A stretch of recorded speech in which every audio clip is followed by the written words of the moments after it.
balobi toboyi mutote toboyi. Mais ça va, le col a lobby à Bimisaba. Les Américains savent qu'ils ne veulent pas, ils ne peuvent pas respecter ça. Problème au yo. On a dit ça à Congolais. Moi j'avais vu déjà la mort de Paul Kagame. Là c'est la mort de Aliwa Kagame. Et je sais bien que Kagame n'échappera pas à la mort. Qui punit au Kagame Azanango. Hein? Et visée expansionniste au Kagame Azanango. Kagame Otikate. Ariane alobi nini? Hein? Tokobeta ma solo. Ariane azoba de Donald Trump. Hein? À Goma. En une semaine seulement, après l'évasion du territoire, 10 000 corps ont été découverts. On dirait que la mort et leur religion, voilà ma transolba. Et comme une religion, il y a banane. Cela doit cesser. Maintenant, Ariane a lobby na Donald Trump. Mais vous promettez qu'il y ait des sanctions contre Paul Kagame. Trump a lobby n'est en fait pas. Les gens qui lobby. Trump a lobby qui lobby. Donc, là, 24 heures après ça, 24 heures. Donc, les lots déjà sont consommés. Ah, ce sont des choses qu'on est en train de travailler. Ce sont des choses qu'on est en train de travailler. Donc, il n'y a pas de ça, les Congolais, les Congomani, Kagame Nenga Zawana Ami Yebi, qui ne sera pas épargné. Et puis, c'est sa nature. Il ne respecte pas ses engagements. Surtout que il est devant le fait accompli parce que M23 ba yebi ke Kagame anzimi kuna fo pour éliminer bango. Nengo zana bomba nomone andogo mabatuni parce que azobanga pe komema bango na Rwanda. Oh, na Rwanda déjà eza na bloc ya ba militaire. Oh déjà ba sangani. Bloc ya ba militaire déjà ba sangani. Ba Rwanda tozo yebisa bino bozala circuit na coup d'état. Bozala circuit na coup d'état. Vous allez circuiter dans le coup d'état parce que vous avez Kagame coup d'état. Ne connaissez pas si vous avez aimé, vous avez j'aime. Vous aimez, vous commentez et puis vous partagez. Vous aimez, vous commentez, vous partagez. Dans le but, la bombe la ville du solo à Makambu drone et sali du sous lobby. À solo li, na sénateur. N'est-ce pas si il y a 2 minutes à violer l'histoire, à violer l'engagement? Parce que solo là qui na journée non, na boutoua tina qui convoi. Aïeba qui te que système de jeu naïe, système mode opératoire naïe, toi na ngona mabou. Mode opératoire ya Paul Kagame toi na ngona mabou. Fonctionnement naïe, la façon dont il fonctionne, toi na ngona mabou.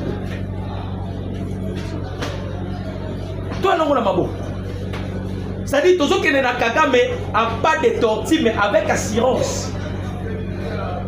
Si vous moni Kagame a commis na kobenga ba dernière heure batu ya suka. Et ça parce que il a été asphyxié. Le long na tongo na koti na tweet. Ya ba Rwandais. Ba Rwandais ba komi ko finga Macron. Donc vous si batu ba baluke libino. Tu vas prendre conscience, il y a des gens qui disent non, il devait directement votre ennemi. Il commence à parler du mal de Macron. Pourquoi? Président Tshisekedi ici à Lobaki. À Lobi, stade de Nyonso, au Wapi, les M23 se retrouvent. Non, à Tabisiko Nyonso, les Rwandais Azali. Biso to bana ko utiliser. Tu vas utiliser kaka politique qui pour contrer ici Kagame za pour se retrouver. On continuera toujours à étouffer Kagame dans ma façon na ignos.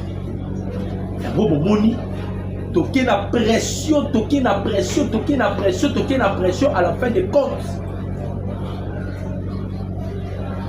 Kagame qui simba les sous-touches. Kagame ce n'est que les débits. Makamunyo so Kagame zo sala et combien avantage pas la mission. Et combien pas la biso? Boyo Kamakambeleka qui lobby dans Bruxelles. Na Bruxelles, le lobby. Balobi, le Parlement flamand, le Parlement flamand reconnaît l'agression de la République par le Rwanda. En Bruxelles, le Parlement flamand a adopté une résolution historique exigeant le retrait des troupes rwandaises et de l'AFC-M23 du territoire congolais, ainsi que la suspension des accords économiques entre l'Union européenne et Kigali. L'une des raisons, vous avez vu le président Tshisekedi précipiter la Belgique. À ABC, la Belgique, c'est là où se trouvent les institutions de l'Union européenne. Pays Mitsou, c'est obligé, mais vous, la Belgique, vous on dirait que vous budgété. Qu'est-ce qui se passe? Vous devez agir. Ma Belge, batali gauche, batali droite, va bien à Tobamba.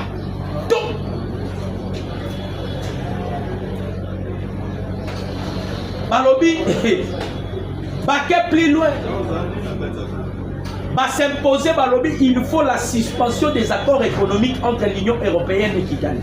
Les tests reconnaissent juridiquement l'agression de la République démocratique du Congo par le Rwanda, décrite comme l'île de plus meurtrière depuis la Seconde Guerre mondiale. Boyoka, place Batia. Dans la place Batia, Makabuya Congo. Quand je vous ai dit que nous na virage à Souka. Et puis Makabuya Congo est comme un terrain glissant. Très glissant comme je vous dis. Au côté si nous avons un pays et bien Balobi Poye. Même la Seconde Guerre mondiale, Makabo Jo le Kanakongo. Et l'équipe même sait que c'était passé dans la Deuxième Guerre mondiale. C'est-à-dire, ce qui a dans mon toit, Kagame, il peut être un lauréat, mais Kagame n'a pas tué seul.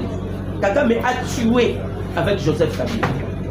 Et Kabila n'était pas seul. Kabila a été accompagné avec des Congolais de mauvais goût, de mauvaise qualité. Donc, parce qu'on attribue la charge pas y a ma union. Ma comme qu'on attribue la charge pas y a ma union. Pendant que vous la biso j'aime les annoncés. Donc, nous allons sécuriser direct la biso.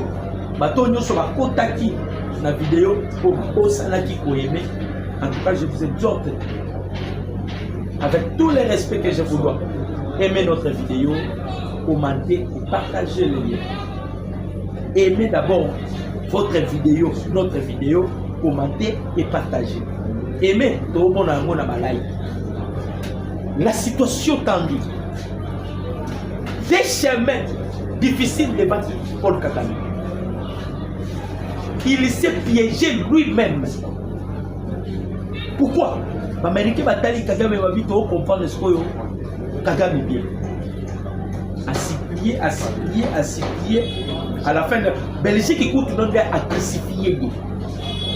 Mouto Anzima Liambo, c'était Maxime Prévost. Comment qui prépare corrompre Maxime Prévost. Mais la Belgique a été se ressaisir après. Non. Les tests reconnaissent juridiquement l'agression de la RDC par le Rwanda, décrite comme l'une des plus grandes meurtrières depuis la Seconde Guerre mondiale. Pour la diaspora, ce vote est une victoire de la mobilisation citoyenne.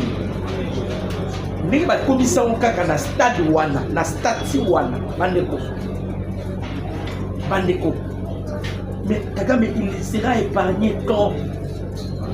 À cause de l'épargner Ndengeni. Nabete la bino du solo. Boyebike, Willy Ngoma Koufi, Pierrot Loa, Outikolela. Alobi, la façon dont Basalé les funérailles, il y a Willy Ngoma. Namakambu Willy Ngoma sali na rébellion. À regretter. Bangaya Kosala Bongote pour la Willy Ngoma. À regretter ma casse, donc on n'a pas honoré Willy Ngoma. Ce n'est que le début. Ce n'est que le début. Peut-être que Nanga va kundaye na nini. Parce que Willy Ngoma balobi, donc va kundiye kakaboye. Oh boboni wana ba cercle ya pamba. Et là on a ba osala ba cercle ya pamba. Willy Ngoma va kundiye na kati ya Zamba, soit à côté ya Rubaya, là où il était mort, soit sur le côté ni. bakundi ekaka bongo. Quand à Makenga bazo bomba pour ne pas aiser ba troupe naye parce que Kolo M23 à Makenga, ce n'est pas Willy Ngoma. C'est Makenga qui est le responsable de Bayem. Maintenant ba bombi yango. Sikoyo bandeko ba congolais kaka ba troupe ba non. Pour continuer la guerre, il faut aussi un seigneur de la guerre. Seigneur de la guerre, au bango balingaki batinde la bango, Laurent Kunda, Bandeko, et les peuples congolais. Au Sakanara, Laurent Kunda Boyi, m'a proposé Laurent Kunda à l'est de la République. Laurent Kunda Boyi, Abia Koyate, Bosakanaka. Nabana Kolobeloko Kala. Est la République démocratique du Congo comme il aura la hache de Noé. Koko teza facile. Kobima. Soit Makangiyo, soit Tokufi. Tokangaka Rwandais moko vivant. Si mon bokangi Rwandais ya bomoyi, ma osepe. Bakangi pena Rwandais na bomoyi, azo sepela. Oh. Nous se perdons bien, hein? Biso toyebi ke soko koti Congo, oza biloko mibale. Okufi, tona makolo katani. Menga sikoyo, makolo nanga mibale eza na bobo. Maboko nanga eza mibale bokani ngai.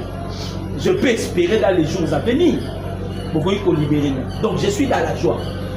Batuni sikoyo, qu'est-ce que tu dis na bandeko na yo? Bandeko motaba j'aime mes anase.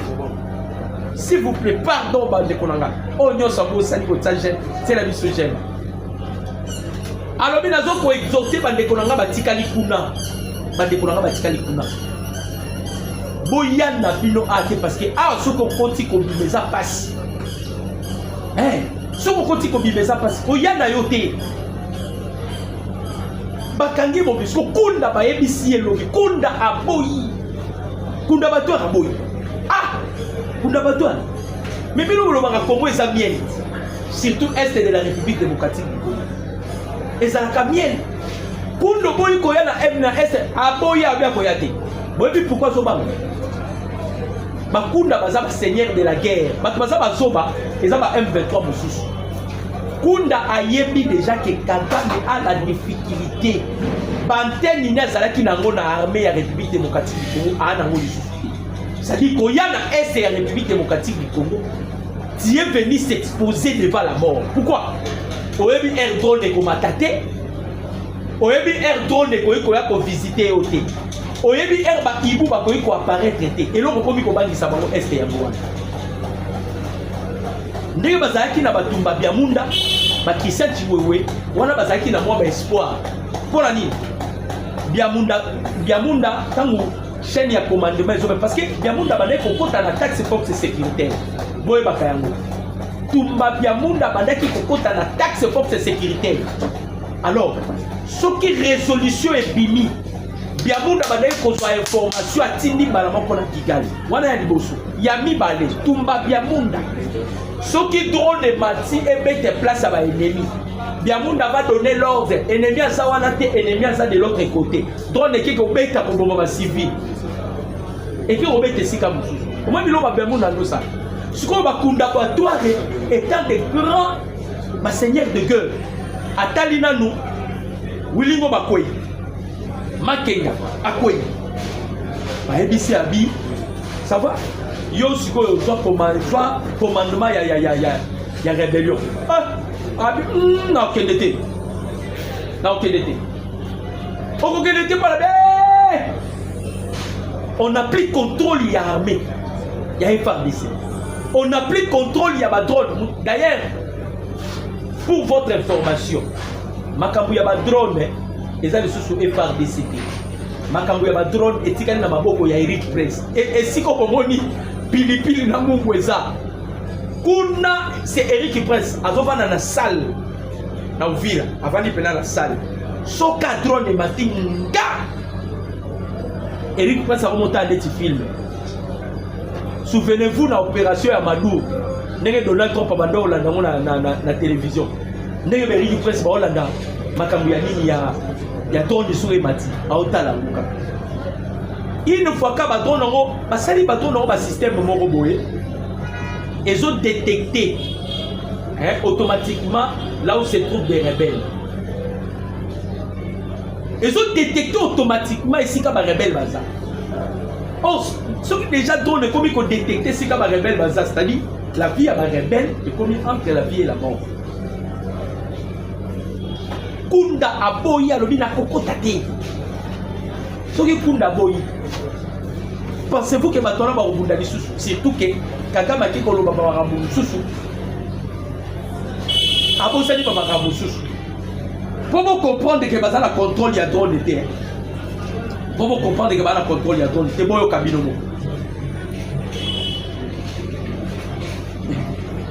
Boyo kabino moko. 30 camions chargés de soldats rwandais. 30 camions chargés de soldats rwandais sont entrés au Congo depuis Kamanyola en direction de Bukavu pour renforcer les troupes rwandaises stationnées sur place en vue de la bataille de Bukavu. Alors que les soldats congolais avançaient vers Bukavu, nombreux de soldats rwandais ont perdu la vie lors de la frappe des drones. Oye kota kiwana bae ko surprendre à convoi moko ezoya yangoyo na Masisi précisément na Nyabiondo lobi na Nyabiondo voiture ezoya voiture ezoya frappe les FARDC frappent une position de l'AFC par M23 à Nyabiondo à l'aide des drones. Plusieurs soldats rwandais du M23 sont tués et une vingtaine blessés. Leur dépôt de munitions est exsangué. Na Nyabiondo. Moutou ke koti lisusu. Et pas américain et ici américain que oh non, je vais retirer ma système défensif. Nangaï, n'a ko retirer boye, n'a ko retirer. Mais il continue quand Bamagui d'ailleurs ça là. À lobby on a tongo à Bosani na nini. Parce que oyo e bandeko kota. Tellement que le mode opératoire il y a Paul Kagame. Mode opératoire à Kagame toi là on a maboko. Donc Kagame a ko sa biso soute. Peut-être ko ça va sénateur wana on a promettre ba 80%. Il y a ma carré mini. Ba 80% ba carré mini. A ko ça ba. Et pas la biso ko sa té. Mitu kezo kota na Nyabiondo na Nyabiondo. Na Masisi. Ezokotaka pona ko renforcer bande konangai. Eric qui pense à zone de Moutala la raté. Drone mati. Drone mati. Tua! Ole suka na kosini sabamitu kawana nyoso. Drone ke ko visiter mais et ko visiter les sous ba dépôt ya munitions. Ba dépôt ya ba armes ya ba munitions to détruire ngo nyoso bandeko ezala ba teti na mokilia malgré nyoso yo Kagame ngoti kate malgré nyoso yo Kagame ngoti kate après avoir kobomisa bana na batu kobomisa ba Willy Ngoma kobomisa Makenga ne plus Makenga Zati. Ce qui Makenga Zalaki a envie, Kagame est mieux placé. Pourquoi il a remplacé Makenga par Baudouin? Baudouin Wananga Ngarouye, condamné dans les États-Unis d'Amérique. À ça la sanction américaine. Bazaka parmi les bateaux congolais dans l'Est de la République démocratique. À ça sous sanction américaine. Mais il y a un côté ici et ici. Il y a un côté bango bazo kota pe ici na est bi kota kotate. Comme à Bukavu et comme bisika sozo tambola o nyata na gauche ozo nyata na droite kota là. Pour ceux qui ont ngulu ngulu tu vas rester donc otika vino wana. Et ça blaguité bandeko ba Congo. Et ça blaguité. Boyo ka plan machiavélique ya baniloti. Voilà pourquoi nous avons ebisa ba Congolais. Intention Tozalango a créer mire. Les États-Unis l'ont fait avec la Mexique. Ba Rwandais, ba Lingarabi sauté. nous sommes considérés par les Rwandais comme leur premier ennemi. Nous avons été la binoni solo.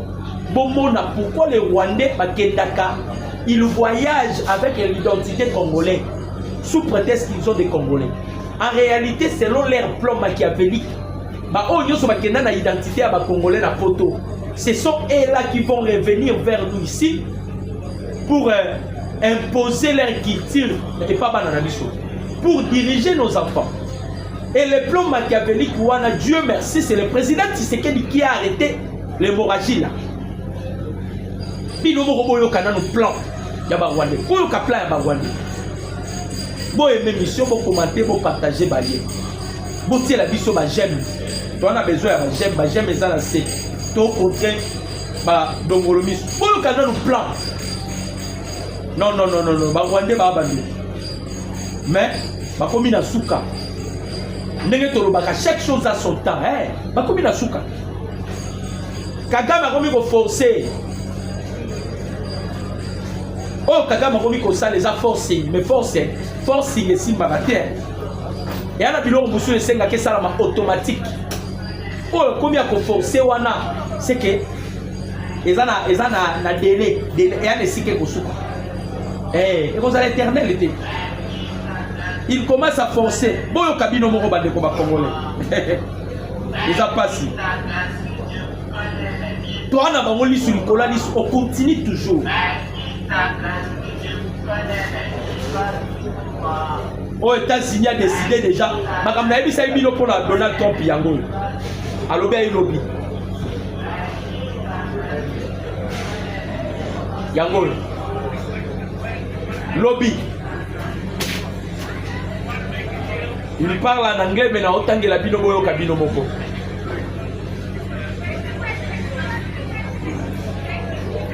Ariane a eu posé question.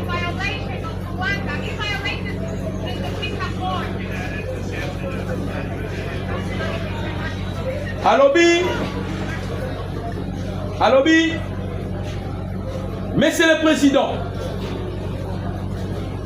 l'accord a été violé par Rwanda. Rwanda continue de tuer les Congolais. Voilà, moi, c'est une Angolaise. Mais on a souci na biso ba Congolais, ba bibi kapinga oyo ba bibi kapinga Congolaise. Mazo côté la Rwanda. Ah! Yango zo yenga la poto bibi kapinga zo. Azo trembaler na poto. Oyo Angolaise. Alobi Rwanda zo bomba. Bo promettre ki biso sanction. Donald Trump alobi toko examiner réponse néango. Nous allons examiner cela cet après-midi. Or, on a dit déjà, c'est que Paul Kagame a ABC sénateur Rwanda. Donc, les sanctions contre Paul Kagame, ce n'est pas, c'est suspendu. C'est suspendu temporairement. Momentanément.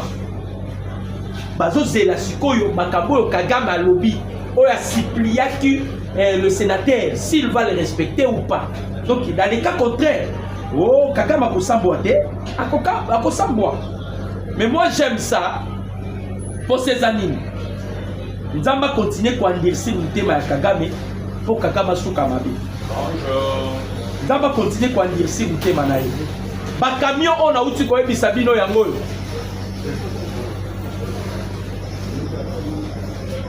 Yango wana. Ba camion zoleka. Vous savez ba camion Malobi, c'était vers 22h05 à Kamanyola. Une trentaine de véhicules bien chargés de RDF viennent de passer à Kamanyola vers Bukavu. Oh, Azobo Sana, que les Américains bataki radar na bango. Bazota la ba mouvement nyonso.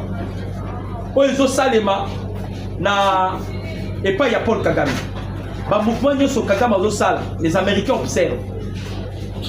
Les Américains observent. Alors boyo kasikoyo le complot tout contre la République démocratique du Congo. Boyo ka le complot tout contre la République démocratique du Congo.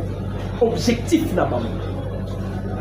boka minembo boka na minembo boka minembo ya Congolais peut-être oyebité awa nde na yeko sala découverte ya minembo boyoka bino moko bandeko vous allez plaire et vous allez comprendre maintenant que non, le président Tshisekedi c'est vraiment un instrument que Dieu a utilisé pour épargner ses pires ici en République démocratique du Congo. Bon, moi, je n'ai poto ezalaka na 4 saisons. Poto ndenge ezalaka na 4 saisons. Ndenge minembo ezali. Minembo obokaka minembo. Et ça construit à un niveau que vous ne pouvez pas imaginer. Minembo. Batongi yango na ba façon moko. C'est-à-dire, Moïse Nyarigabou, Zaria Surubeba, ils ont misé l'argent pour la construction de Minembo. Batongi yango pambate. Botala pourquoi Batongi Minembo na complot contre la République démocratique du Congo. Botala j'aime faut bande. Bo aimer beaucoup mater bon partager. J'aime sur combien de temps 600 ans ma bête. Ata 7 ans ma bête. Dans la soko posana iko ta j'aime. Boyo kasiko yo complot. Balobi boye. Ba Rwandais oyo bazo vivre aux États-Unis d'Amérique. Balobi bazana mission. Mission la bango c'est de créer un pays en République démocratique du Congo. Mission bazui va créer Mboka na Congo. Ce pays sera au Kivu. Et sa capitale sera Minembwe. Voilà la raison pour laquelle Nyarigabou, Azaria Surubero, si vous touchez Minembwe, et ça va le colo Simbi Bango. Batongi Minembwe, batie Minembwe dans la condition bon niveau pour qu'on imagine. On a zoé bisabi nos Africains. Babisi Makara Oyoyo, bana ba entreprise na ba Minembwe. Babiloko belezo na Congo utaka na Minembwe na kuna. Ceux qui peuvent empoisonner Rangoé, ceux qui peuvent nini. C'est-à-dire, ils ont déjà préparé Minembwe qui sera leur capitale. Na plan na bango. Et c'est la capitale, Boyoka. Balobi, n'est pas ça la capitale, Minembwe na Kivu. Congolais pour que les Minembwe na Kivu, il faut un passeport.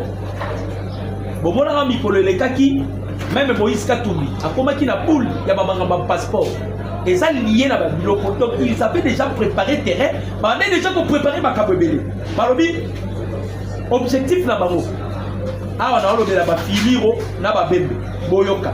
Balobaki, nous allons exterminer les tribus de ba bembe et de ba filiro, ba fuliro, pour s'emparer de leur terre.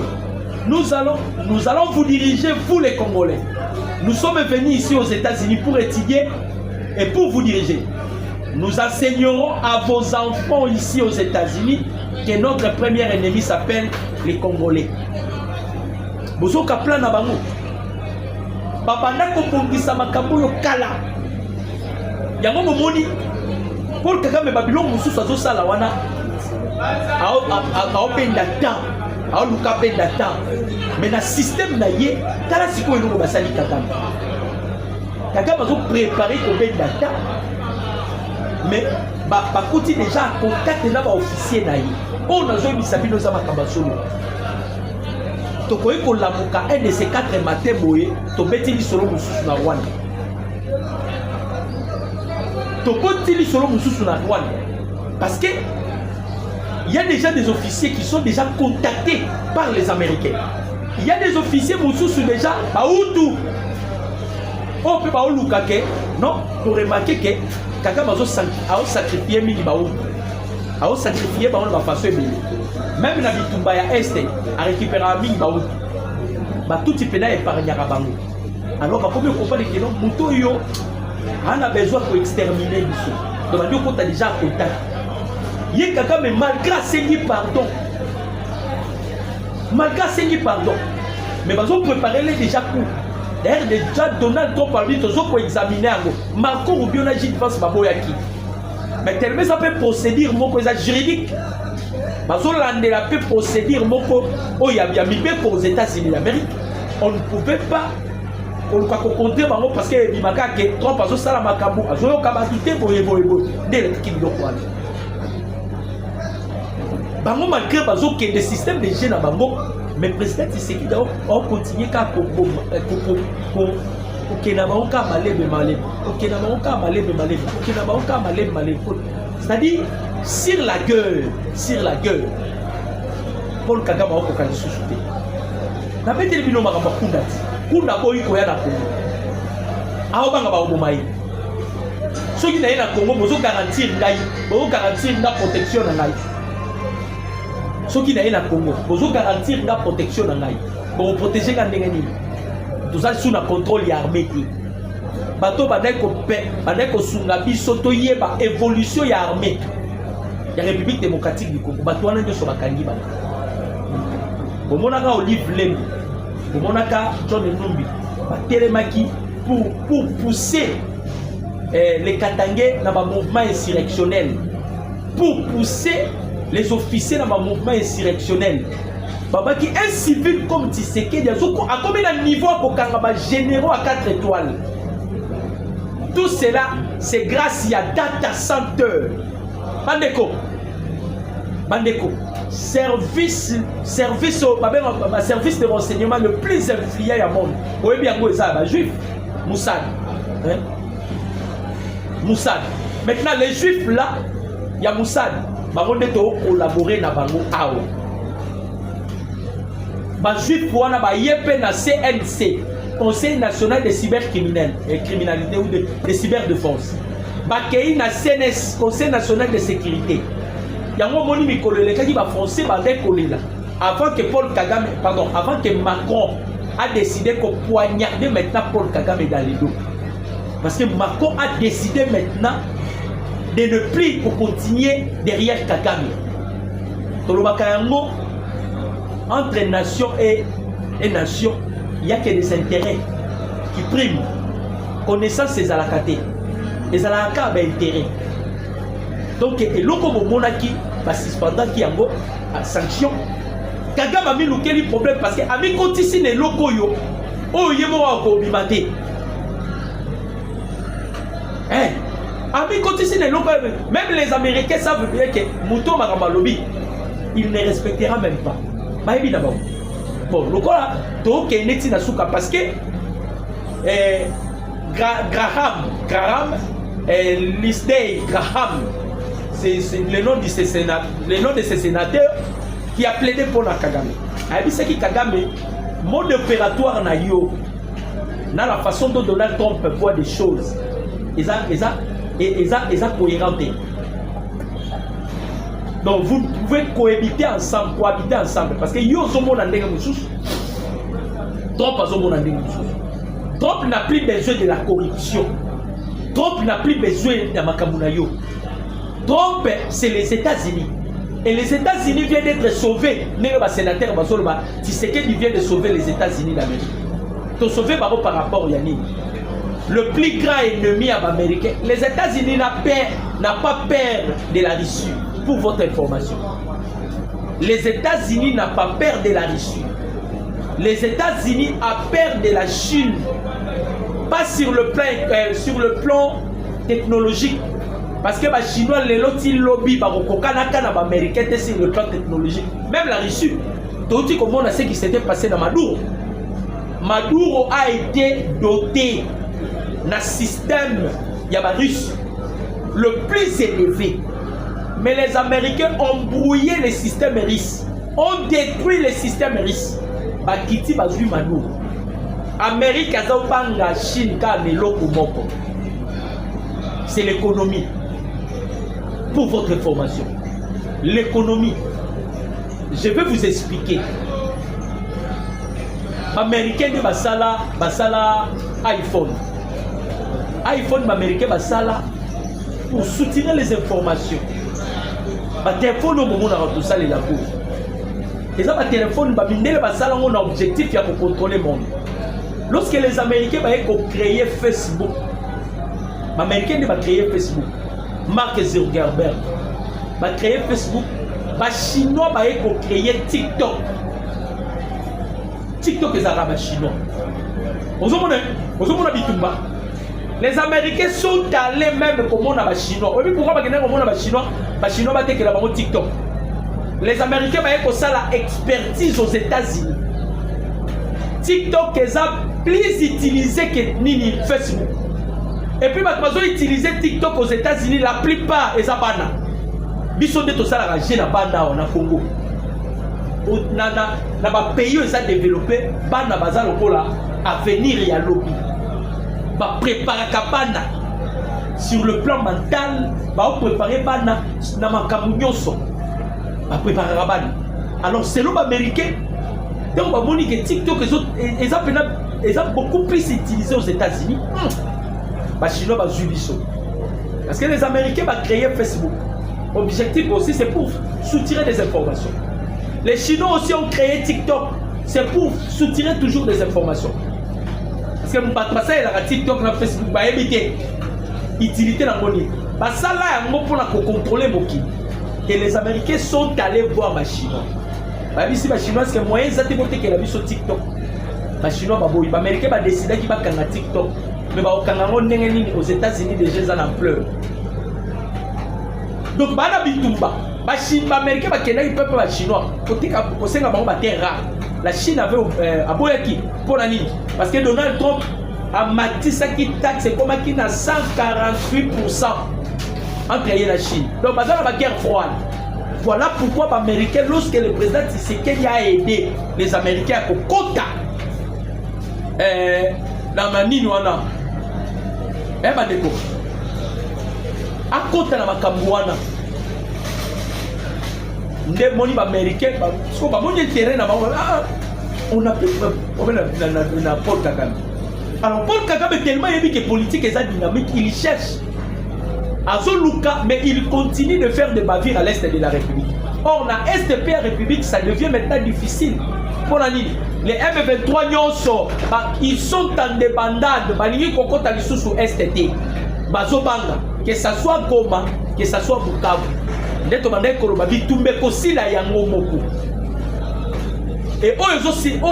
déjà un signal fort. Ça prouve déjà que un de ces 4 matins, Kagame doit tuer tous les M23. Il doit éliminer, détruire les M23. Il doit les détruire. Et ça, engagement pris là-bas, et pas il y a sénateur. Le sénateur a dit que moi je veux plaider. Mais vous devez agir. Est-ce que Kagame réussira de détruire les M23? Parce que Azali sous un monopole de la M23. Bato bakoka ki kosunga Kagame. Abo baba M23. Et là qui m'a kenga pour votre information. Et ça m'a kenga. Parce que ma kenga za Rwandais. Willy Ngoma, Azali sous professeur en Anaba Congo. Il y a mathématiques. Mais les Américains ont sali découverte que mon aïe a fait un passeport rwandais. Un passeport rwandais. Laurence Kanyou qui m'a Bertrand ici, sont des Congolais. Les Congolais, ils peuvent se protéger. Parce que les gens qui coopèrent, ils ont bien qui makinani. Sur le temps, Makenga n'est plus. Il y a un moment où Kagame a luki sikoya bendanani. Kunda Batouane. Abenda Laurent Kunda. Pour Kunda pour exécuter loko yo ya pesi. Ba pesi yena délai. Ba pesi yena délai.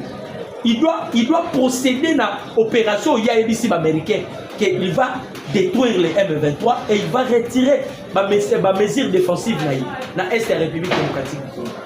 L'Américain va garantir la protection. Parce que pour opérer loko lui il ne peut pas venir à l'est.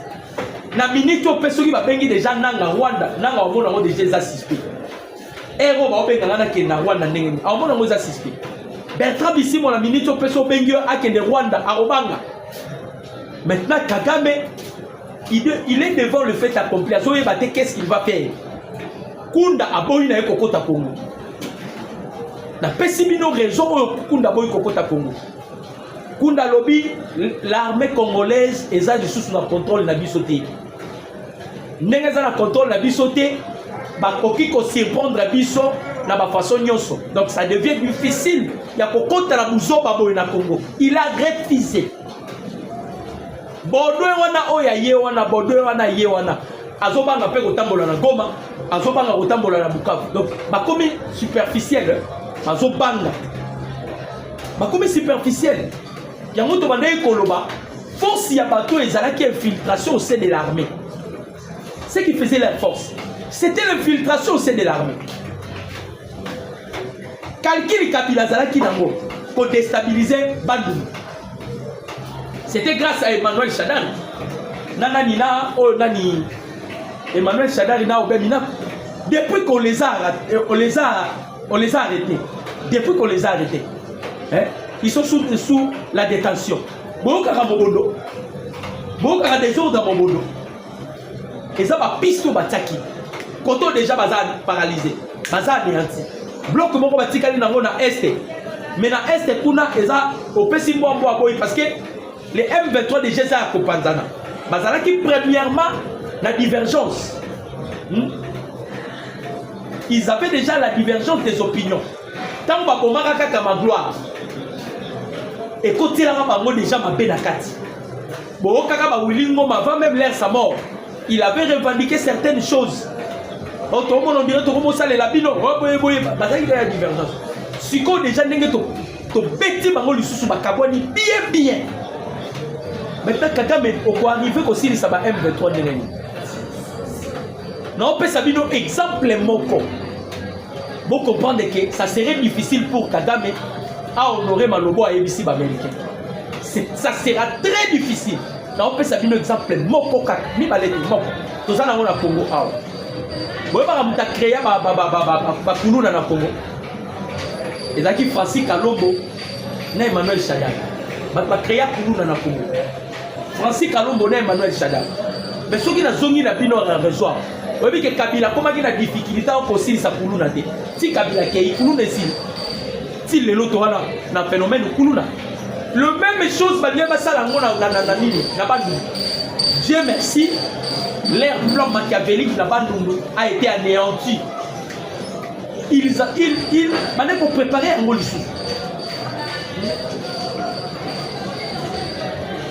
Donc, Kuna Isa, Kagame on dirait, il vient de signer son arrêt de mort. Kagame se voit que je viens de signer maintenant mon arrêt de mort. Parce que, Négeza Boye, M23, comme déjà. Comme il y a une vigilance, je dois exterminer tous les M23. Au profit à pouvoir. Maintenant, ordre de nous, on fait ça, on dévier. On dévier. Effectivement, ils ont parce que Laurence Kagnon, Kazo est banaté. On ne sait pas ce qu'a profité ou s'il est en vie. Azo mon anaté. Bon, on a dit même la maman funérailles, on a vu seulement Bertrand ici, moi, et on a vu Corneille Nam. Même Sultani Makenya, bien que Bazo Bomba. Mais Nairobi a dit ça qui dit ça. William Ruto peut pour na ou Kenyatta. Les autres pessimment moi boy. Makabuka kaya Congo. Toloba qui a ngoma Makabuka Congo ba no panzaka kama. Et ba no panzaka kama. Pourquoi dimension qui c'était ya memeli politique ya Makabuka Congo. Oh koki manenge nini. La dimension. Bandeko. Ezali panangu bate. Américain ba lobby bazo sala RDC deuxième capitale ya américain. Deuxième. Ah, tous ont partagé renseignements, tous ont partagé news avec les États-Unis d'Amérique. C'est fini. C'est fini. Le président Tshisekedi va partir. Président Moussa Boya. Et la RDC continuera toujours les nini nabango avec les États-Unis d'Amérique. Oh, ça c'est voté bandi. Si quand tous autour dans la sango, bino vous allez empêcher un mot pour la nuit. Vous pensez que Tshisekedi a retiré l'éternel. Pourquoi vous ne voulez pas que tout le monde ait contact avec les États-Unis d'Amérique? Grâce à il le lobby tout le signe dans l'Est. Pendant que ceux qui ont signé quitter avec les Américains, ils ont aussi la terre. Grâce à il le lobby tout le signe dans l'Est. Si vous voulez empêcher pour la nuit. Bakatumbi, vous allez empêcher pour la nuit. Vous allez indépendance pour la nuit. Non, il savait bien que les Congos étaient sous-titel Rwanda. Pour votre information, les Congos étaient sous-titel Rwanda. Nos minéraux, c'est Kagame qui allait exposer ça. la communauté internationale. Azo exploité Coltan, azo exploité Kobal, azo exploité na pyrochlore. Kagame na Rwanda, vous pouvez avoir pyrochlore. Les Émirats arabes unis bayaki awa nani à Qatar, presque à Qatar. Au Kenya on accès Bangombe. C'est ça votre richesse. Au Kenya on accès Bangombe. Mais biso président Tshisekedi a Kenya on accès fleuve, lui quand on a fleuve au pétrole les a. Quand on a fleuve yo. Minéraux nyonso ya mokili eza na kati. Minéraux nyonso ya mokili, chers Congolais. Na komisi nzambe na rapport. Ba minéraux ba bimisi. Bomoni ba minéraux nyonso Kagame azobombela bandeko na biso ba Congolais. Boyo kadi solo. Ba minéraux nyonso Kagame azobombela bandeko na biso ba Congolais. Azosilisa ba Congolais na Est. Ba minéraux ba lobi ce n'est que 20%. 80% na nous ba exploiter. 20% na kobanda Mobutu, kobanda ba Belge. Mobutu aye. Mobutu akei nani pardon kobanda ba Belge Kasavubu Mobutu nani Moussé Laurent Désiré Kabila Joseph Kabila et le président Tshisekedi actuel président. Ce n'est que 20% de ma minéraux de cette exploitation. 80% na nous exploité. Le pays le plus béni de Dieu. Le pays le plus béni de Dieu. Na tangaki document moro lobby. Pourquoi les sanctions traînent encore sur Kagame? Papa Simon a dit que biso makambo ya sanctions. Je vous ai expliqué. Natangela binongo bo kamo penza alors et à large. On a moni papa tout ni question pourquoi sanctions ya Kagame zo traîner. Dans un temps j'espère que je vais citer par ici. Boyo kabino moko makambo ya sanctions. Abi pourquoi sanctions ya Kagame zo traîner tisikolo. Je vais lire boyo kamakambo ezo le cas. Et pas il y a Kagame, il faut vous comprendre. Et par là que je vais citer. Il y a un lobbyiste à expliquer en gros bien. Il y a un gars qui a tanga. La tanga pour éclaircissement à malam. Pour la nini va sanctionner Kagame. Il y a un gars qui a tanga. Il y a un tanga pour la nini va sanctionner Kagame. Les aboyés. Yangoyo. Toute affirmation des responsables anonymes dans Washington, selon laquelle les États-Unis auraient suspendu leur projet de sanctionner des sanctions contre le régime Paul Kagame pour les atrocités. M23 en cours et en fausse. Cette fiction n'existe que dans l'esprit de Kagame et parmi ses alliés à Washington. Voici le fait. Les communiqués de Marco Rubio au communiqué officiel de la Maison Blanche et du département État américain, en passant par la déclaration des dirigeants du Congrès comme le représentant Chris Smith, il est clair que des comptes seront rendus contrairement aux responsables anonymes de Washington. Nous nous basons sur la réalité et nous sommes réalistes. Les sénateurs Garan est un homme d'honneur. Prétendre qu'il protège Kagame, un criminel de guerre brutal et obscur. En réalité, Kagame a assuré au sénateur Graham que le Rwanda respecterait les accords de Washington et que le M23 a besoin de quelques temps pour se retirer. Ok. Les M23 étaient toujours présents dans l'Est de la République et commettaient des atrocités faites avérées. Kagame a menti aux sénateurs. Le sénateur est connu et respecté. Il est absolument inadmissible de mentir aux sénateurs. Graham est de tenter ensuite de recréer l'histoire en divulguant des sélections, une conversation privée. Nous allons dialoguer avec les sénateurs et d'autres membres du Congrès et nous comptons bien confronter Kagame devant ses effets. Voilà un peu Makambo et Lobami. Kagame Lobi va payer ça M23 temps. Va se retirer dans Bango momentanément. Quant à Yépé, Azolongola ba mesure défensive na yé pour éviter sanction parce que Azobanga ceux qui va sanctionner Makomomaye. bandeko nyonso bolandaki ngai nzamba pambola bino bajournée na bino epambolama week-end oyo ezala malamu mpona bino. En tout cas, que Dieu vous bénisse et que Dieu bénisse notre beau pays, que Dieu protège le président de la République démocratique du Congo, Félix Antoine Tshisekedi Tshilombo, et que Dieu protège tous les peuples congolais qui sont à l'est de la République démocratique du Congo. Avec Dieu, nous vaincrons, et c'est le Dieu qui va écraser notre ennemi Paul Kagame ainsi que le Rwanda. Que Dieu vous bénisse. Merci.